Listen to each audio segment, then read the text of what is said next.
আসসালামু আলাইকুম। আজকে আমি শালগম দিয়ে গরুর মাংস রান্না করব।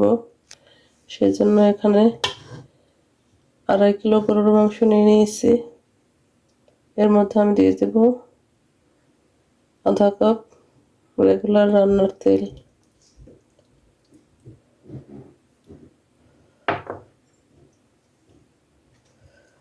আমি এখানে নিয়েছি মিডিয়াম সাইজের 3টি পেঁয়াজ।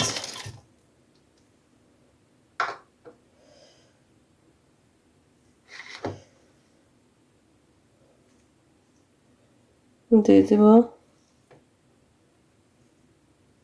2 চা চামচ আদা রসুন পেস্ট।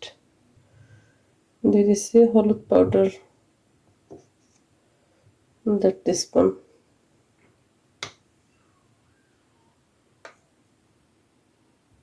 মরিচের পাউডার 2 টিস্পুন, লবণ পরিমাণ মতো।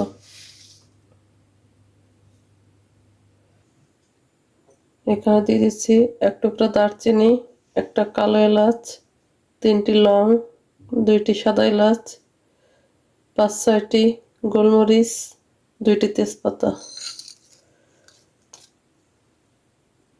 এখন আমি মাংসটাকে ভালোভাবে কষিয়ে নেব।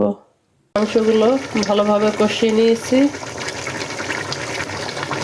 এখন আমি এর মধ্যে দিয়ে দেব, আমি এখানে শালগম কেটে নিয়েছি। আমি এখানে মিডিয়াম সাইজের একটা শালগম কেটে নিয়েছি।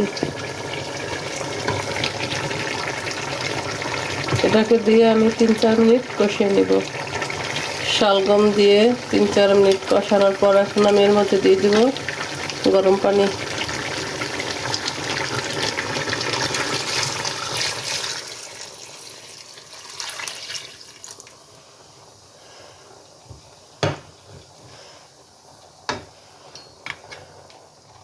এখন আমি ঢাকনা দিয়ে ঢেকে দিয়েছি।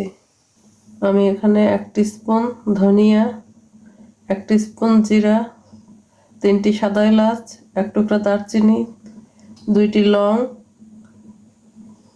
10-12টি গোলমরিচ নিয়ে নিয়েছি। এগুলোকে আমি হালকা আঁচে ভেজে নিব। এখন আমি এর মধ্যে দিয়ে দিচ্ছি 5-6টি কাঁচামরিচ।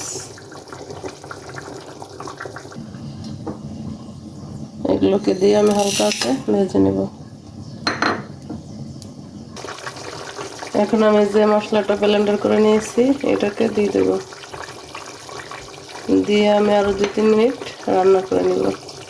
এখন আমি 3-4 মিনিট পর চুলার জালটা বন্ধ করে দিচ্ছি। রেডি হয়ে গেল শালগম দিয়ে গরুর মাংসের ঝোল রেসিপি।